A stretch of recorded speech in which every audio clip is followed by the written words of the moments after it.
Hi, we are recording. This is our marketing class for Kansas Authors Club D2. And I'm Maureen Carroll, and Amber Fraley. Amber is our co-teacher. And we're here to talk about 21 steps, a recipe to market your book, 21 steps to marketing success. So I'm going to share my screen and we'll get started here. And this comes from our workbook, which I'll show you.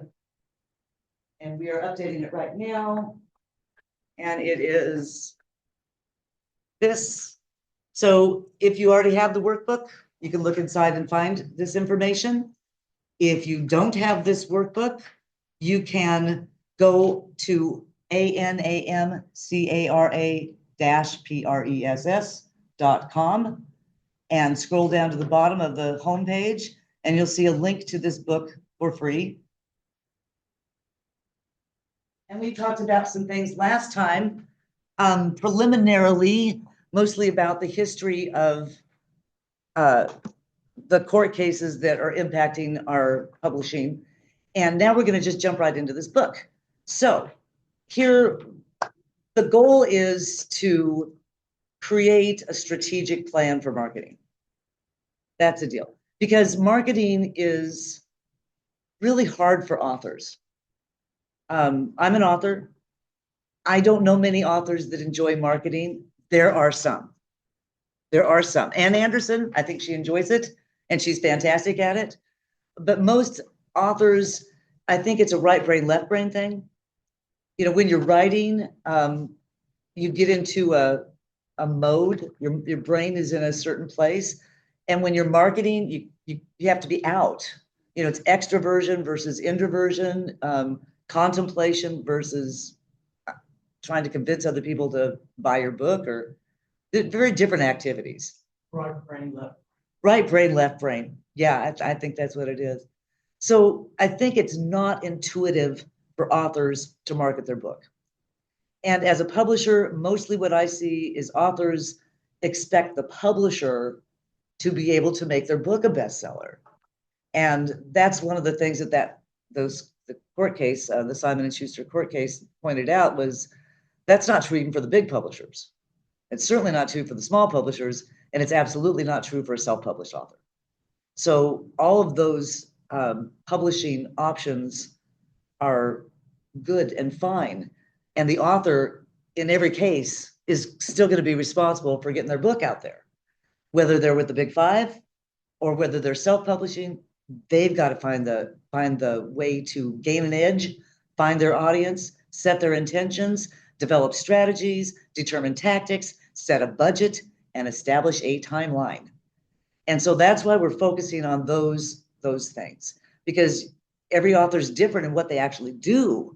The strategy may be different for different authors. The intentions may be different for different authors, right? So we have to figure out what's the deal. And gaining an edge is, where are you unique? Where's your book unique? So this book is set up in sections, and I'm not going to go through the details here. I'm going to step right down into these assignments. So this is a workbook, and you're supposed to use it like a workbook so that you can figure it out, because we don't go into this typically knowing. So what is it that's special about you and about your book? Write it down. Play this game. Name one thing you might say about yourself to others in public, one thing a friend might say about you to others, and one thing a stranger might note about you. This might be a way to get at what is unique that you don't really see because you live with yourself day in and day out, right? And in one or two paragraphs, describe what makes your book different from other books in your genre. What makes it marketable? What makes you as an author marketable? What are your unique credentials? Here, I'm going to pick on Leonard Kristalka for a minute. He's not here to defend himself. When he first published his books, he didn't want to tell anybody he was a paleontologist. His books are about paleontology. How's that going to work? Who's the audience for paleontology books? Probably other paleontologists. So it took a couple years to convince him that he didn't have to have two separate lives. The author life, actually he had to retire first. So once he was retired, then he was able to move into, his using his credentials. Welcome. Hi. Go ahead and have a seat back there. Sorry. You're fine. Welcome. So finding out what is special about your book and really, thinking about this is going to be important for you. And the next step is, and we're going to go through this deeper. Can I say why it's important? Oh, please, Amber. It really is important because once you do get into a situation where you have a chance to market your book, like I don't know how many times I'm standing there trying to sell my book and my brain just goes blank. And I don't know what to say to somebody. I don't know how to describe myself. I don't know how to describe my book. You really do need to figure it out. That way, if you score an interview on a podcast, and they ask you questions about yourself and your book, you're not like blah, blah, blah, blah, blah, not knowing what to say. You can't believe in trying to sell yourself and your book how often you're going to be asked to describe yourself, your book, your philosophy. People want to get to know you. They want to know what makes you tick. A lot of times they want to buy your book because they figure out that you tick the way they tick. Kind of. If your mind works the way their mind works, then they want to buy your book. And that's why it's important to be able to objectively describe what you are and who you do and try to make that connection with people. Sorry. No, absolutely. Thank you. That's really important.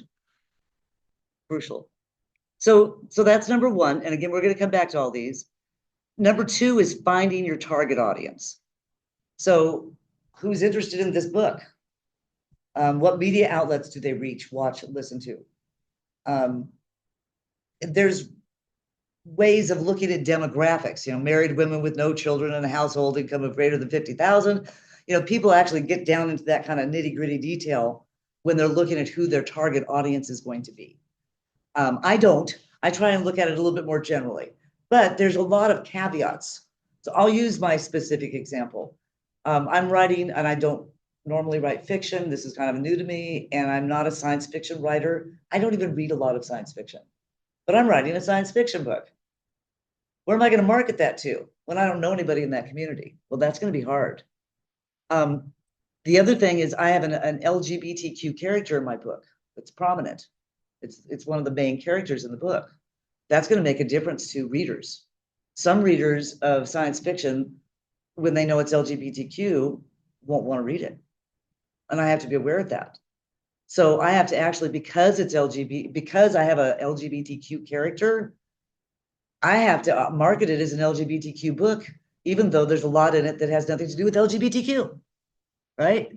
And so, are you a woman writer? Are you a writer of color? Are you a writer with, again, where are you going to market it to? A lot of that has to do with the characters in the book as well as you. Who are you writing this to? Who is your audience? And for me personally, I still have more work to do to figure that out since I don't know the sci-fi community.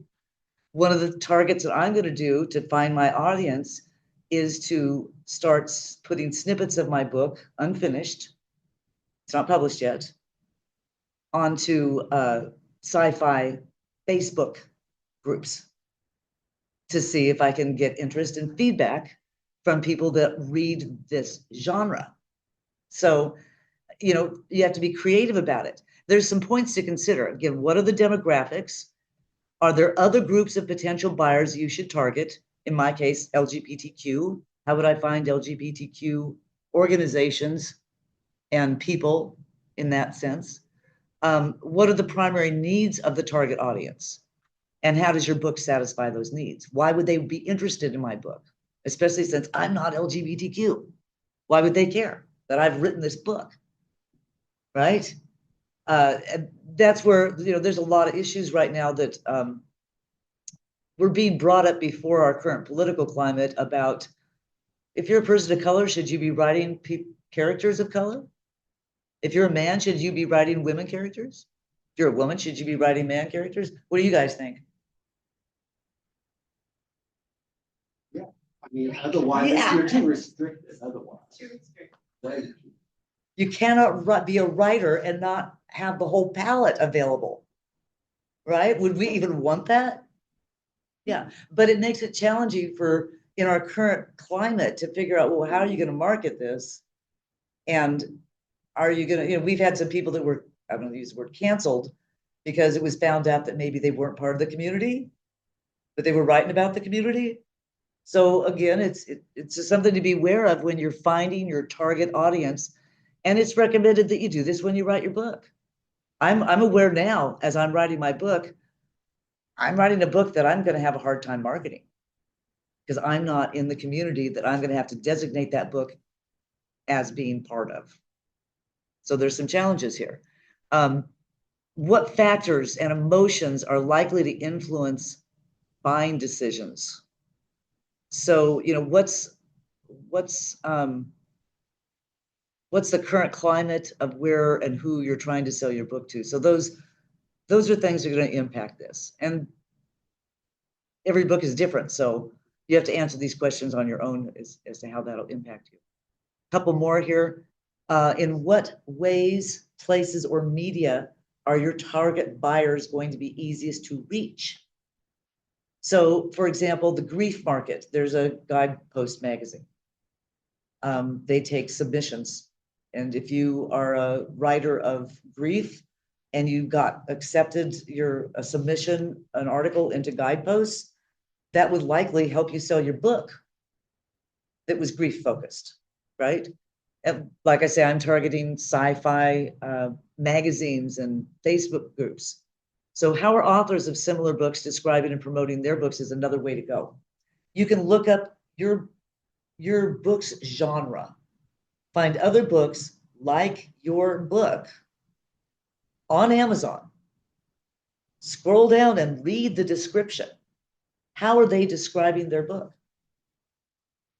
And go scroll on down further, read their reviews. Who's left reviews for their book? That'll let you know the community that they've connected with. If it's all their friends, there's only a few reviews and it's just their friends, well, you won't get much, feedback. But if it's a popular book in that genre, you'll get much more of a clue. Look at the BISAC codes that they've selected for their book. What categories did they select? Usually there's only 3 that will show, but you can select up to 6. And those can help focus in on the reader, the specific reader, where it's going to go to. Again, sci-fi versus fantasy. Those are 2 different categories.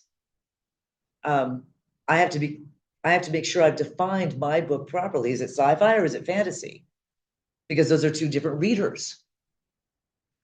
So again, carefully defining the book by looking at other people's books can help you really hone in on who your reader is. Do you have any feedback you want to throw in on this one, Amber?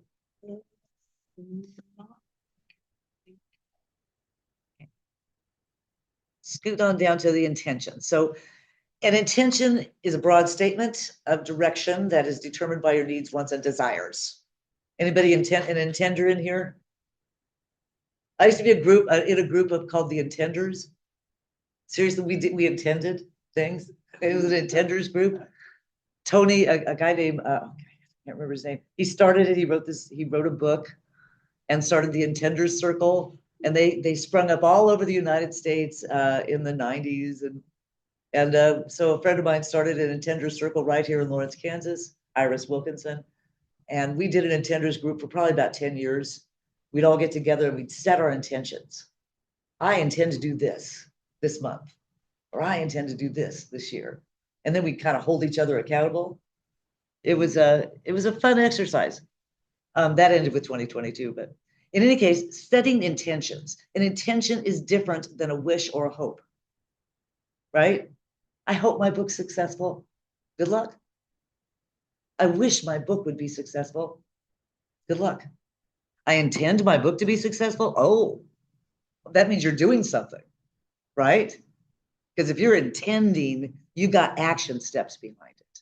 It's a different thing. So here's some intentions, some sample book marketing intentions. I intend to develop a fan base that will lead to increased sales of more books in my series, or to generate book sales through increased visibility in city business journals, to develop relationships with organizations that will post ads in their newsletters, to use social media to market my book, to find online actual book clubs, real book clubs, not, online and actual book clubs to read my book, to use book publicity to generate paid speaking and guest blogging engagements, and to help position me as an expert. And this is one area where I think there is the best possibility for authors to gain credibility and sales. You are an expert. You wrote a book. You're an expert. You're at least an expert reading a book. And that's a big accomplishment. Don't think it isn't. How many people say, oh, I want to write a book, or I'm going to write my book someday, but they don't. You did. Having written a book, that's a big deal. So, give yourself the kudos for that. And when you're creating your intentions, you want to do it in a way that gives you a broad picture to paint from, a picture you can draw from. You want it broad, but you want to be real specific in what those actual intentions are. Does that make sense? You want to think broadly, think wide, but you want your intentions to be as specific as you can. And that's what this is demonstrating. You want a fan base, that's pretty broad, but you need to get more narrow on that. How do you actually find that fan base?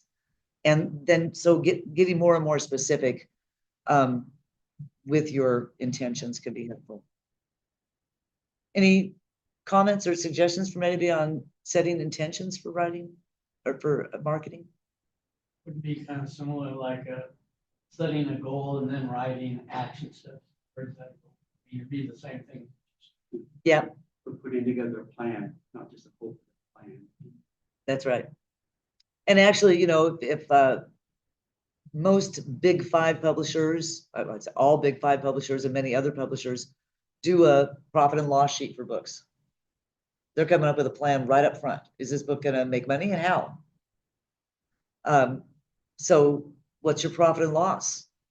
How much are you willing to spend? And this is an important thing to think about, because again, that lawsuit that just came out demonstrated that books published by the big five publishers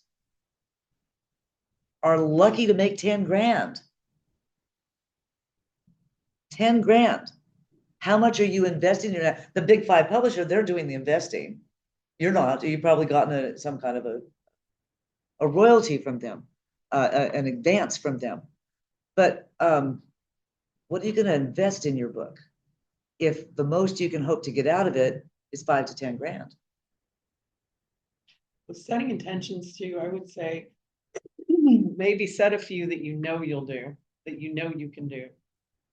Maybe try setting a couple that sort of stretch out you outside of your comfort zone and see if you can do it. Try it. Like, just try, setting up a reading somewhere. It might scare the crap out of you, but do it, try it, see how it goes. You might surprise yourself. You might find that it goes better than you thought. Or you might discover, I really hate that. That cannot be part of my marketing. So, I mean, that's the really tough thing about marketing, is doing the work, is figuring out, what can I do to market my book? What will I honestly do? And then what actually works? And am I willing to do what actually works? A lot of times I'm not willing to do what actually works to sell my books. Well, what usually works to sell my books is if I can read a portion of my book and get people laughing, and then I can sell my book. That also sucks a lot of energy out of me, a lot of energy out of me. So I don't do it as often as I should or would like to be able to. So that's the biggest, toughest thing about marketing. What are you willing to do? What can you do? What will you do? Absolutely. Yeah. Crucially important. Yeah. If you set intentions and then you discover, oh, that's not for me, cross that off your list and move on to figure Yeah. something else out to Make a do. new intention. Figure out something you can do that you will do. On days that I really don't feel like marketing, on days that I really don't feel like marketing, sometimes I just sit down and I will on Facebook. It allows you to schedule. Because I have a Facebook page for my author personality, and Facebook lets you schedule posts like weeks out if you want. So when I have some energy, I'll sit down sometimes and I'll just schedule out a couple weeks worth of posts every day. Does that help me sell books? Maybe not directly, but what it does is it helps engage an audience and set sort of a tone so that they know what kind of person I am, what kind of writer I am, what my material might be like. So I like to gather. I'm just taking over and talking all of a Please. sudden. I like to collect memes, funny memes online that sort of fit my personality. And then I schedule those things out. And then in between the memes, I'll schedule a little ad for my book, and hope that people. But it's about building a persona and unfortunately, like a lot of us want to be writers and we want to hide behind our books or our screens, but it kind of can't. I have a question. My sister said she's seen the number of authors that bring out their books or publicize their books and try to sell it on Facebook. How do you do that? Do they pay like money to advertise that, or how they do that? Well, I do it myself. Or you do it too? Yeah, that's like I was saying. And it reaches all these people? Well, I mean, you have to work at it. You have to post regularly, so that you get more fans, so Oh, you that gotta people follow get the you. fan. Right, right. See, she's not a fan of this person, and yet she got it on her, website, I guess. On her She has no Facebook idea feed. who this person is. How did she get it? The Facebook feed algorithms decided something about this author and your friend something about this author your friend might like. So they put it in front of her. I think Facebook also. Yeah, they do. You can advertise. Oh, they They take don't money. necessarily. Yeah, you can Yeah. definitely advertise on Facebook. Yeah, and you can boost your own posts and pay for Facebook to put things. Oh, okay. in I front probably of spend people. $50 a month on Facebook. Yeah. I don't know. Yeah, I I don't don't know directly either, but I do it once in a while. I spend some money on Facebook ads. Yeah. Because they're cheap, A, B, they're highly customizable if you want them to be. If you want, you can go in, you can make an ad and then go in and custom pick your audience if you want to. You can literally tell it to only show it to women between the ages of 35 and 55 who read and garden, if you want to get that specific. Or you can ask Facebook to use its AI to put it in front of people it thinks are appropriate. Now, so do you trust their algorithm or do you trust yourself? I don't know. Usually I just let Facebook do it. Yeah. And again, I don't know. I honestly don't know directly how effective that is, but I think it's somewhat effective. I feel like my author page, I get more fans. I don't keep up with it as much as I should. Try to, like I say, when I have the energy, sit down and just do it, like do a bunch at one time. What else was I gonna say? I can't remember. Damn it. Oh, yeah, cheap. The advertising. Like, I think if you're gonna fool around with advertising as an author, Facebook is not a bad place to start. Like I say, it's very cheap and it's very customizable. And I will bring up Ann Anderson as an example here. Forgive me, Ann, for bringing you up when you're not here, but she as a She is a marketer. She has a degree in marketing. She uses Facebook almost, I don't know if she uses it She exclusively, does? constantly. I didn't know she had a marketing degree. She has a degree in marketing. Oh, okay. That's why she's a Interesting. whiz. And anyway, she has found the Facebook groups. So she's not going just on general Facebook. She is a member of a whole bunch of different groups, and she posts her short articles, usually 3 to 5 paragraphs to each of those groups.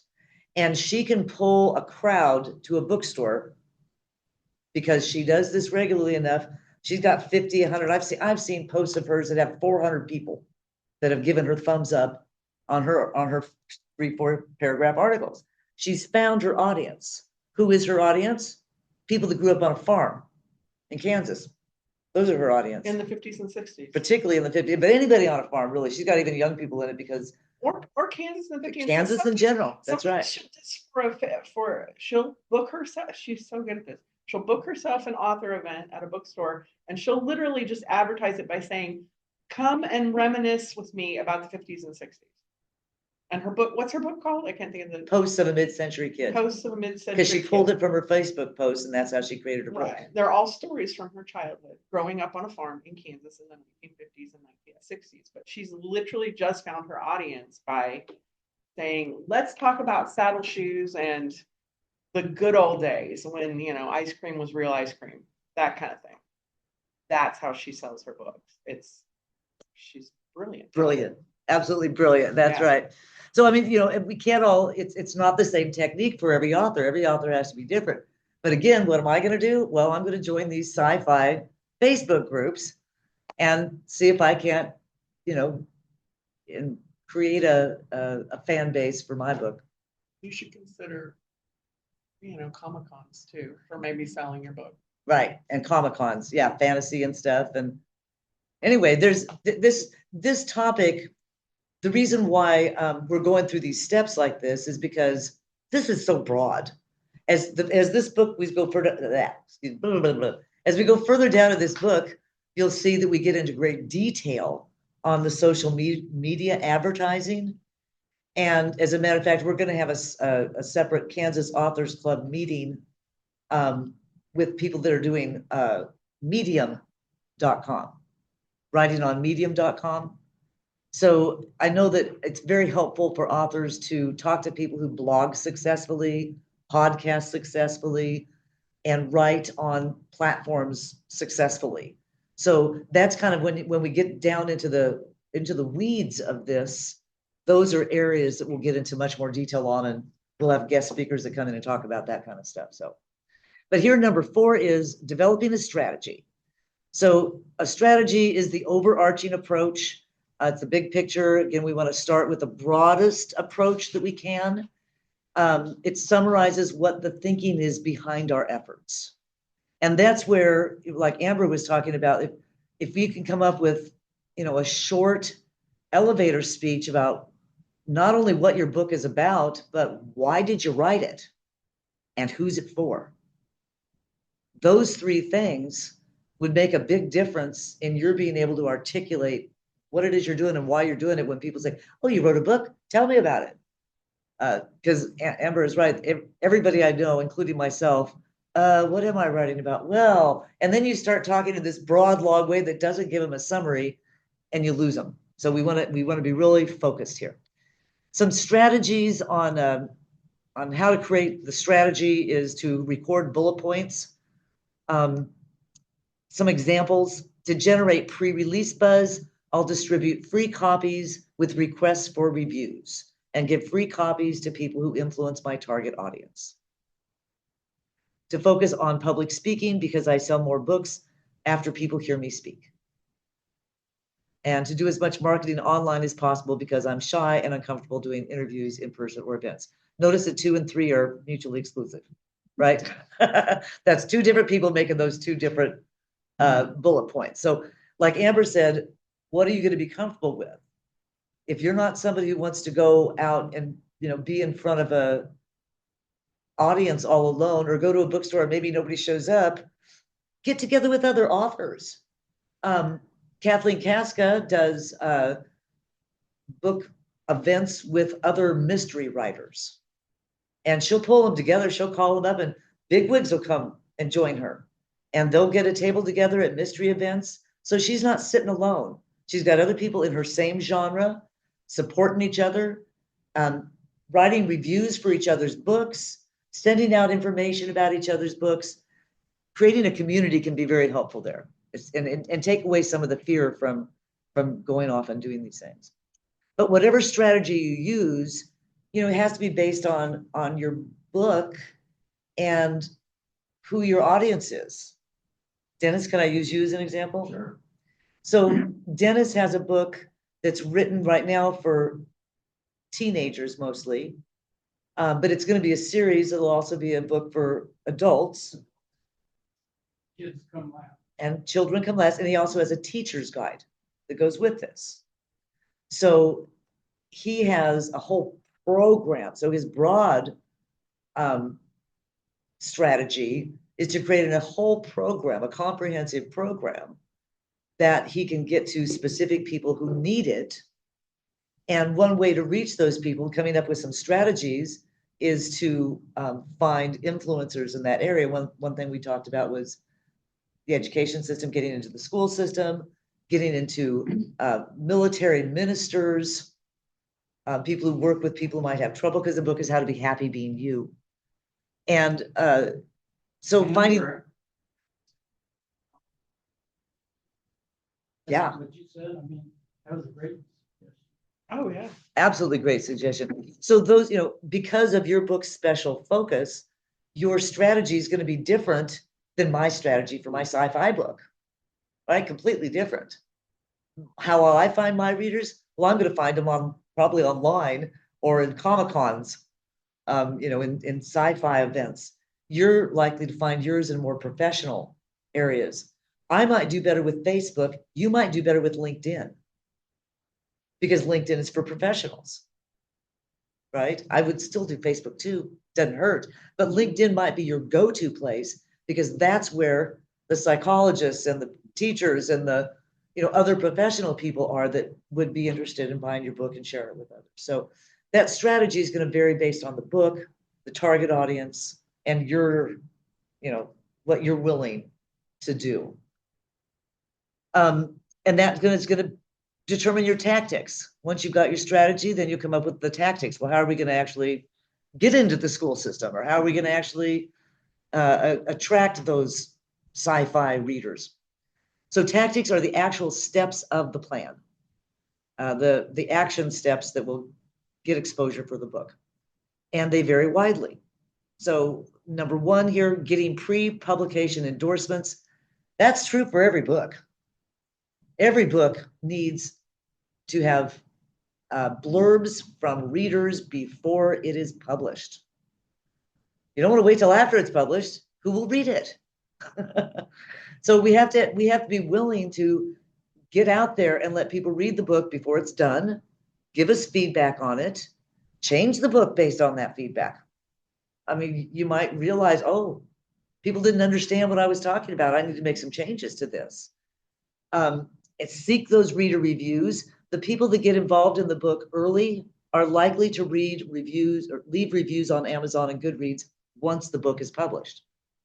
They can't leave a review before. They can give it to you, right, for you to write on your book or to put with your advertising. But after the book is published, that's the only time they can leave the review on Amazon or other bookseller websites. But how Amazon works is you got about 7 days when your book is published. If you can get 50 reviews within those 7 days, Amazon will boost your book. If you can't, most people aren't getting very many reviews. Why? Because if you're an Amazon Prime member, if you're not an Amazon Prime member, you can't leave a review on products. And if you're a Facebook friend, you can't leave a review for your friend. So if you haven't already done this, when you create your author page on Facebook, it's going to pop up a little thing that says, invite all your friends. Okay, well, if you do that, then those friends are flagged and they can't leave reviews for you on Amazon. we have a double-edged sword here. It's had a real impact. Amazon was trying to reduce phony reviews. There are lots of phony reviews, but the impact on authors has been pretty great. That doesn't mean you can't get reviews. Look up Hazel Hart. She's a Kansas author from Emporia. In 2020, I talked about her last time. She had a couple of series out when the COVID hit, and she started running Amazon ads, and those Amazon ads boosted her book. It took several months, and she paid some change, but when they did boost her book, she started receiving thousands of reviews. And that when you get boosted, then you're up there and you're going to start making money on your book because it's going to be visible on Amazon. To run Amazon ads? I looked into it, yeah. Forgot what it was a week. Unless you are. And actually, if your book doesn't sell, there's no charge. I'm running Amazon ads on about a half a dozen books. If the book doesn't do anything, there's no charge. It's the visibility that makes the sale. And if there's somebody looking at it and it's not selling, oh, well, we better go back in and see, is there something wrong with the description? Is there something wrong with the cover? Why are they interested, but then they don't follow through with the sale? But I use Hazel as one of the examples of people that are successful. She's a self-published author. She used Amazon ads. She's not going out doing events. But she spent a lot. She right? spent some change. She spent several thousand. She did. Yeah. That's right. To get it boosted. So that's, again, what That's you're right. willing to do. Right. Or what you can. Or do. what you can do. That's right. And of course, she didn't know what she was going to spend until she spent it. Because that's how this works. You advertise the book, and if a whole bunch of people are interested in it, you're going to get a big bill. Yep. But you won't get any payoff for at least 3 months. So be warned. Be warned. Question before you move on. Sure. Let's say, as far as you win some awards, you get some awards, you apply for awards, you get these awards and stuff. Can you then later change the cover of your book to add those? Of course. onto it? Absolutely. Certainly. You definitely want to do that. Absolutely. So I'm going to just kind of go through this tactics list pretty quickly. Seeking reader reviews, and we're going to get into that in detail. Carefully choosing the book's metadata. That's what shows on the internet. When you pull up a book, what are the words? What's the information about the book? That's the metadata. And a lot of times the metadata is actually behind the scenes. It's in the algorithm. Writing and distributing a book's announcement and press release. Writing and distributing the press kit, the media kit for the book. Same thing, press kit, media kit. Creating an author website. Here, it used to be recommended that every author have a website. The most important thing is that the author have an online presence. If you have an active Facebook page with a lot of followers, you don't need a website. It won't benefit you to have a dead website that nobody goes to. If you have a Mark Shield, I'll use him as an example. He is on Poets and Writers.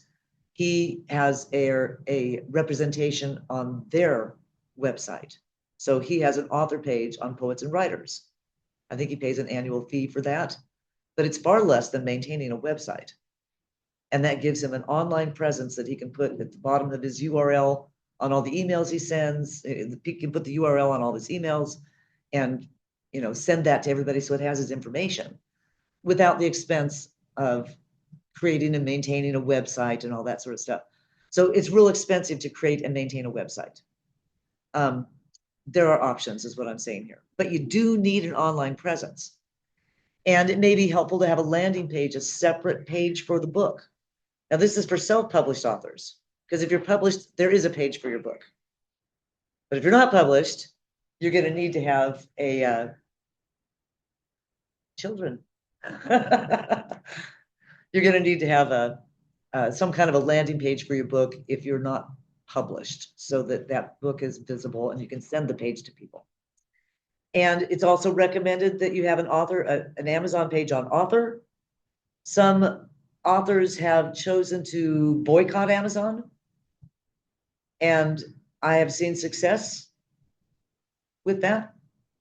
For example, Microcosm Press, they don't use Amazon at all for any of their books. They're just getting out there by foot and getting them into stores physically, one store at a time, step by step. Amazon's a big marketplace. As a publisher, I would say we probably sold half our books through Amazon. So it's hard to let it go when you sell half your books through Amazon. But there might be a reason for an author to choose not to have Amazon, and there are other ways to go. Creating an author Facebook page, as we talked about, that's what Amber was talking about.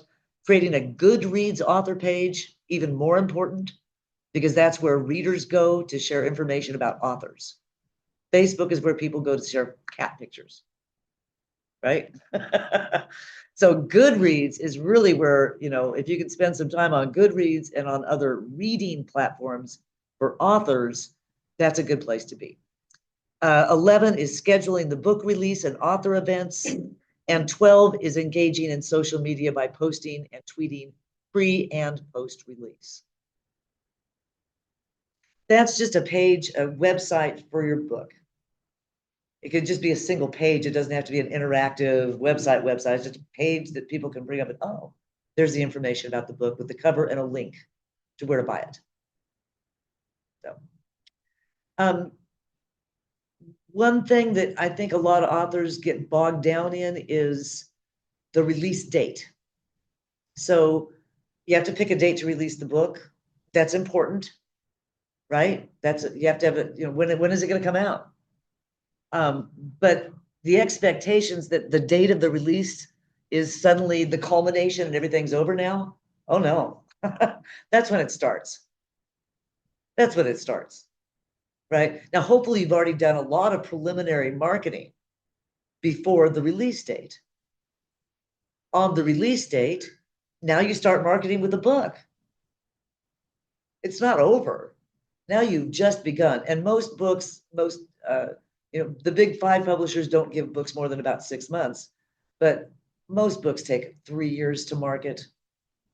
And within those 3 years, you'll build up your fan base and you'll build up your audience. And after about 3 years, most books have petered out. But that's not true for all of them, especially if you've got a series. And we talked last time about The Elf on the Shelf. You know, they broadened their book into merchandise and kept on marketing and kept on marketing. And I don't think they actually found success until 6 years into the project. So don't think that, oh, the book is released, I'm either a millionaire now or it's a failure. That's not how it works. The date of the book release is simply the date that people can buy the book and have it in their hands, right? So, you know, it's just a marker in time, and don't let it be a freak out. It's just the time that we mark, that's when the book comes out, and we change our marketing strategy a little bit at that time. And before I get into this author platform stuff, Amber, do you have anything 2 cents you want to throw in on this? No, I don't think. Okay. Thank you. So the author platform, you know, it's best if it's established before you ever release the book. Where are you going to put your articles that you're writing? Oh, you're not writing articles? Uh-oh. And here's where we have real problems as authors. We wrote the book. I wrote the book. What more do you want from me? But now part of the marketing to get it out there is to communicate with people about your book. And you can only say on Facebook or LinkedIn or whatever, or in paper to your friends, you can only say so many times, hey, I got a book. I got a book. Here's my book. I got a book. After a while, you're going to be done with saying that, and people are going to be done with hearing that. It does not work very long. Then what do you have to say about your book?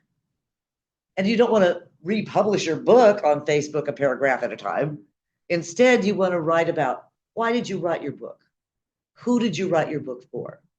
How can that book help people? If it's a memoir, if it's a what are the life experiences you've had that, have led you to the place where you are now?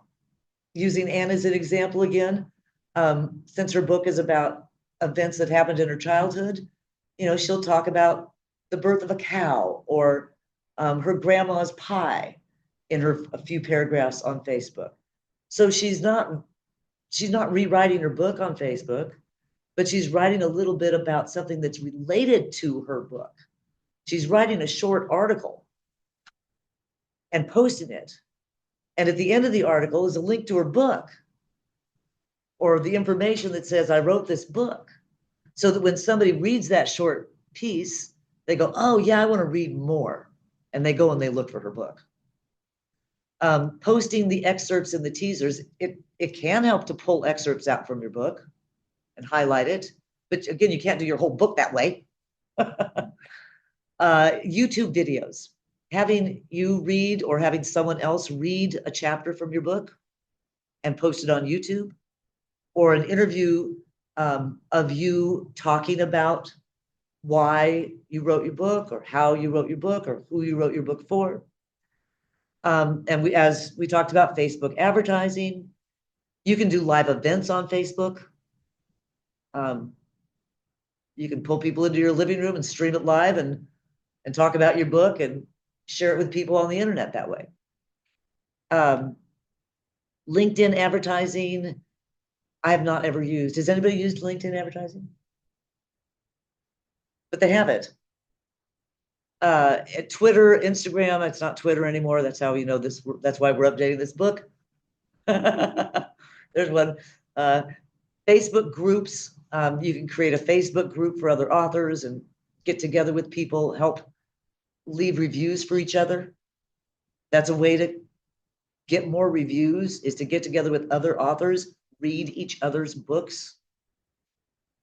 So an update to this would be, take out Twitter, put in TikTok, because there's a thing called Book Talk. There's a huge movement of kids who actually like to read and authors making videos about books and reviewers making videos about books on TikTok.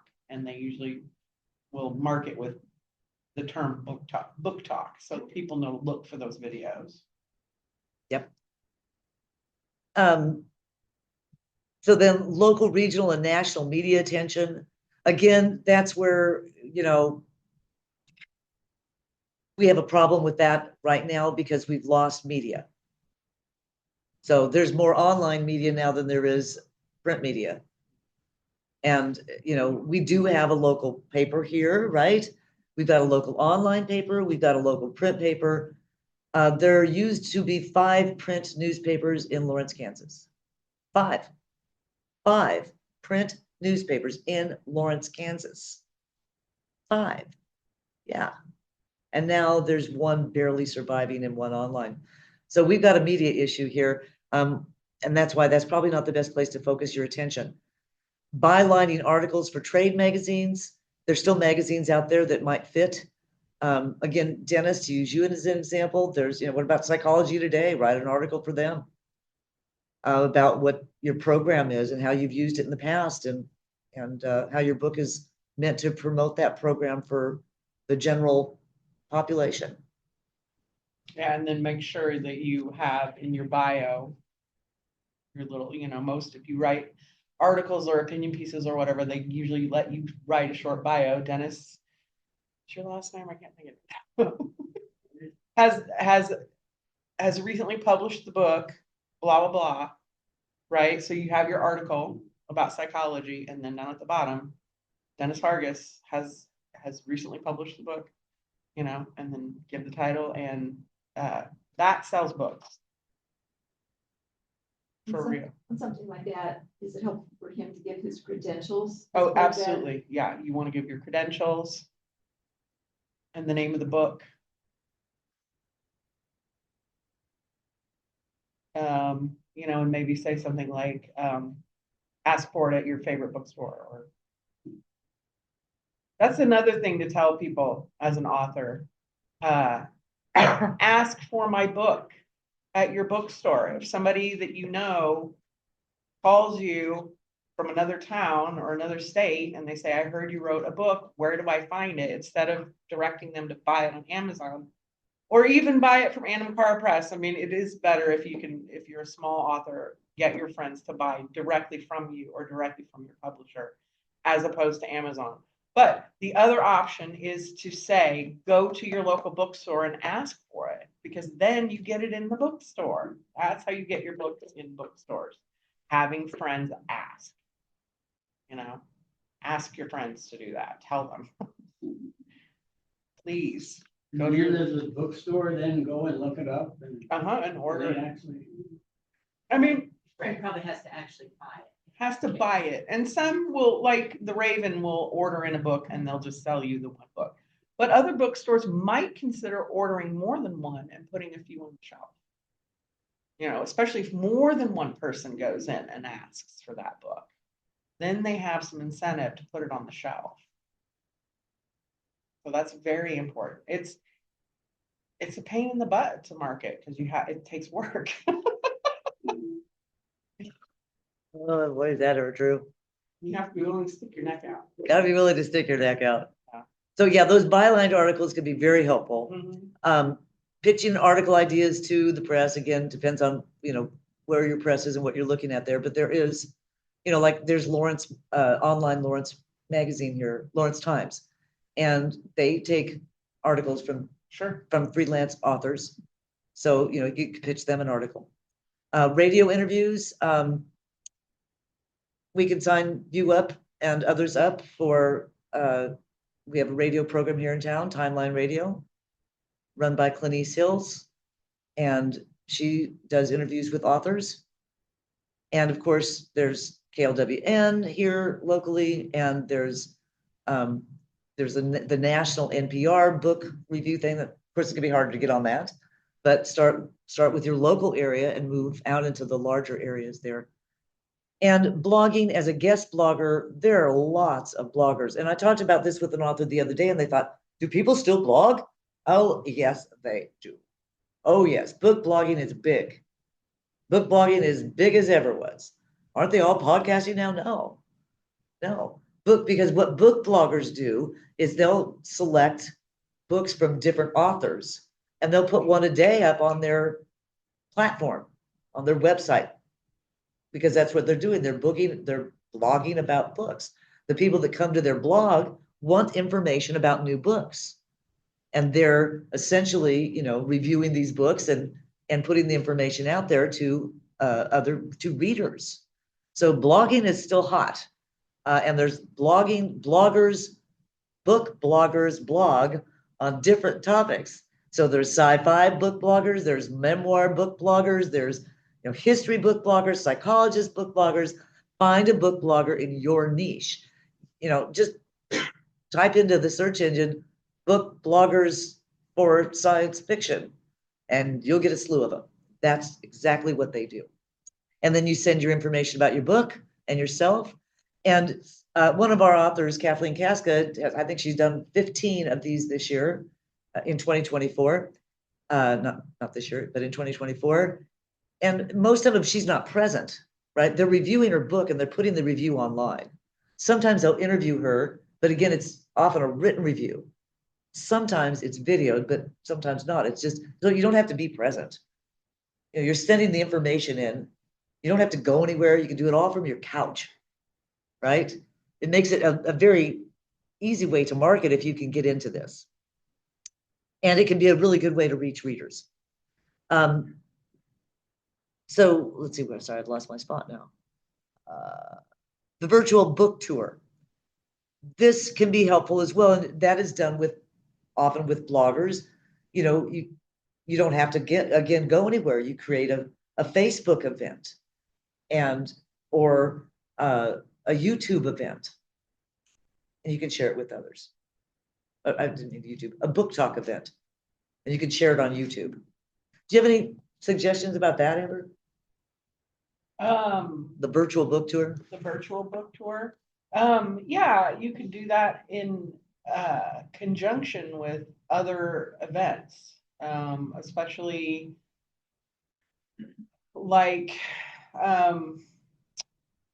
Oh, I was thinking of Anam Cara has a book coming out by a gay author who wrote about his dysfunctional childhood, and I was thinking that we could maybe, he's not from Lawrence, but we could still on Pride Day maybe do a Zoom event with him, with him, something like that. That's the only thing that's coming to mind right away. But yeah, you can make video events yourself and host them yourself, or you can try to get involved with some other event that would help steer people toward that. And it gives you legitimacy too.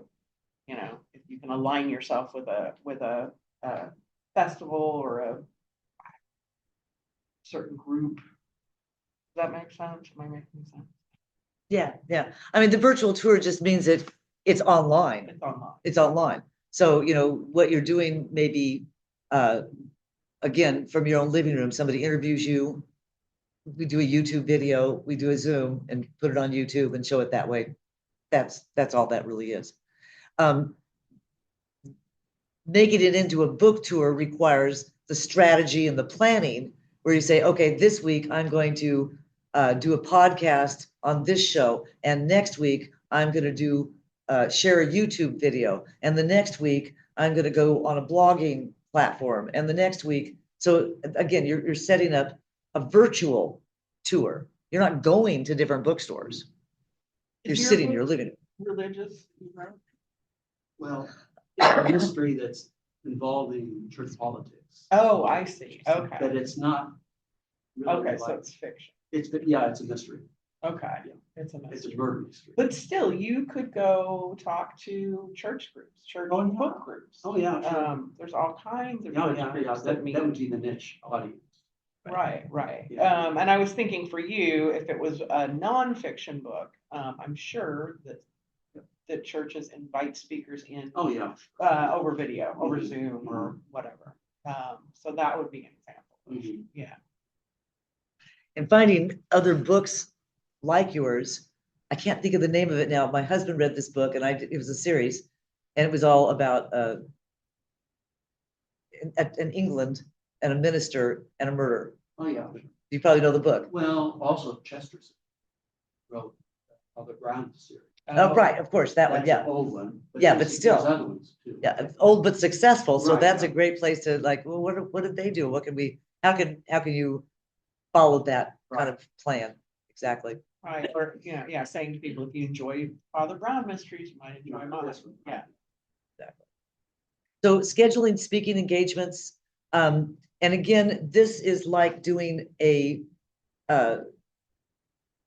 posting on Facebook or something. You can't keep posting, I have a book, I have a book, I have a book. So when you're doing a speaking engagement, you're not saying, here's my book, I got a book. You need to talk to the audience about something that is of interest to them. So it has to be an actual discussion that is relevant to your book.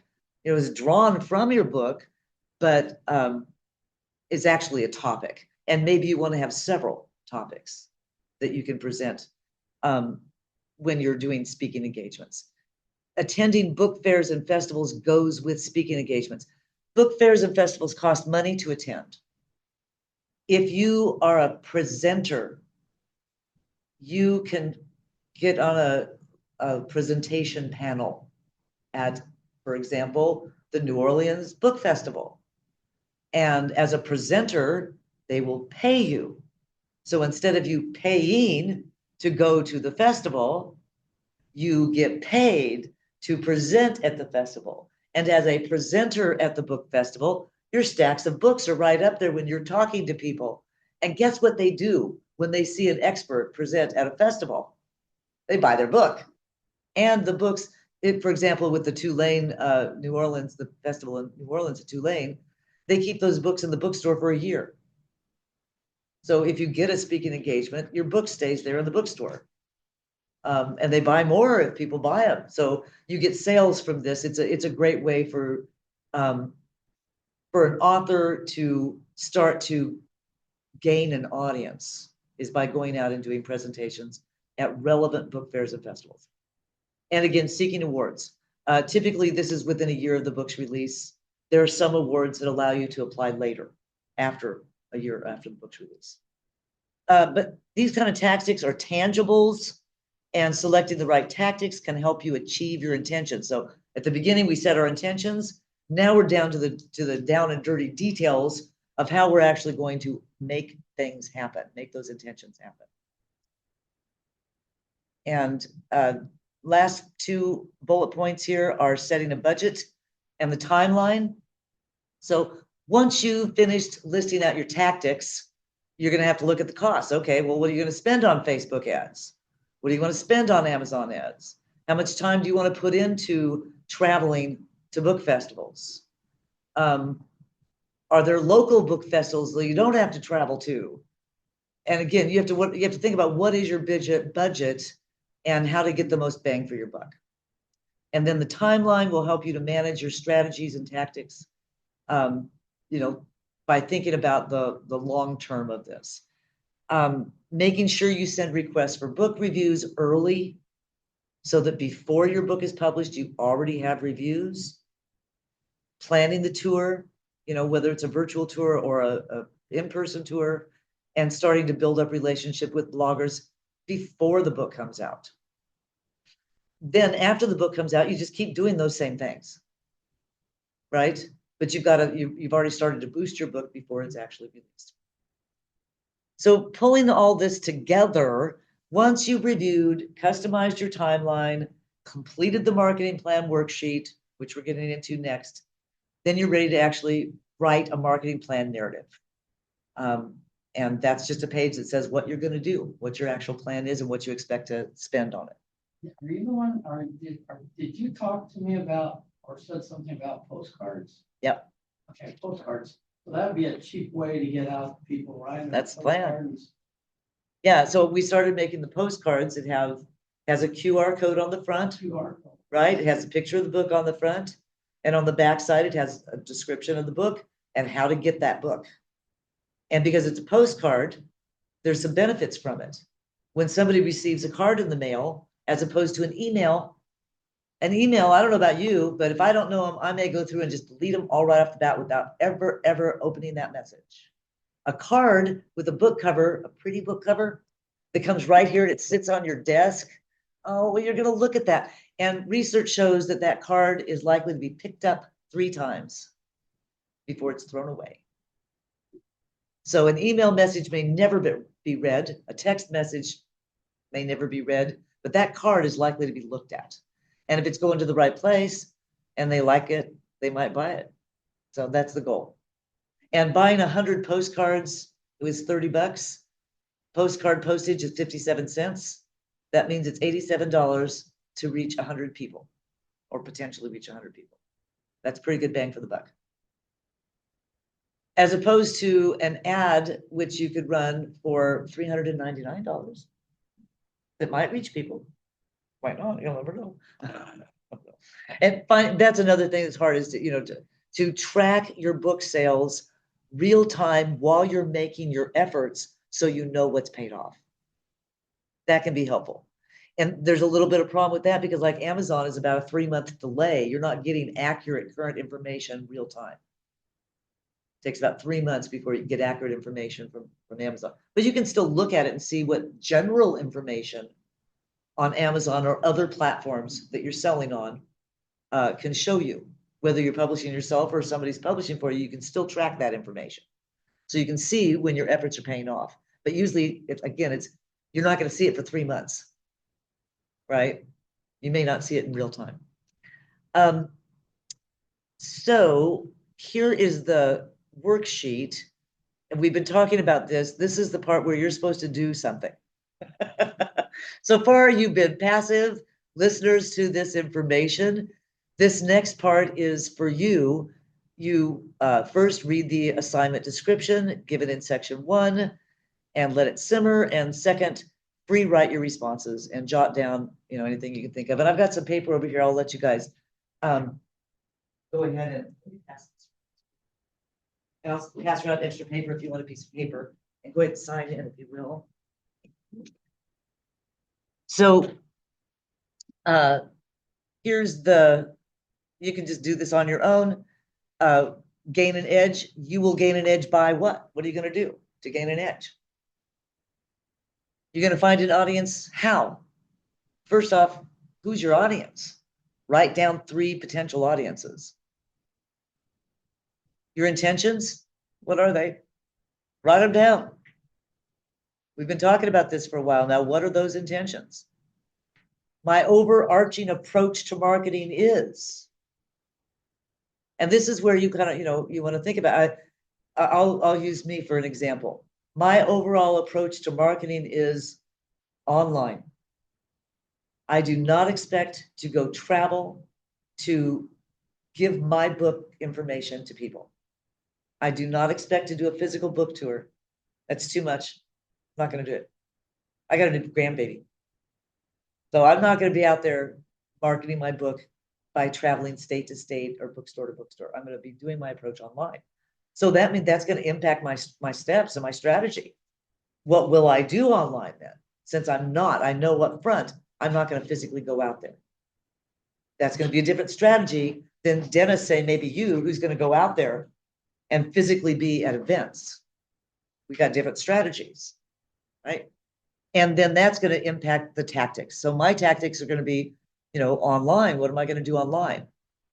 Find my online Facebook groups, sign up for those Facebook groups, get involved in them, start posting on the Facebook groups, advertise maybe on those Facebook groups, start posting information on Medium about my, little snippets of my book on Medium to get beta readers and feedback, all online. Your strategy is going to be what festivals, research the festivals that you might speak at, book festivals or other organizations, psychological organizations, send in proposals to them, right?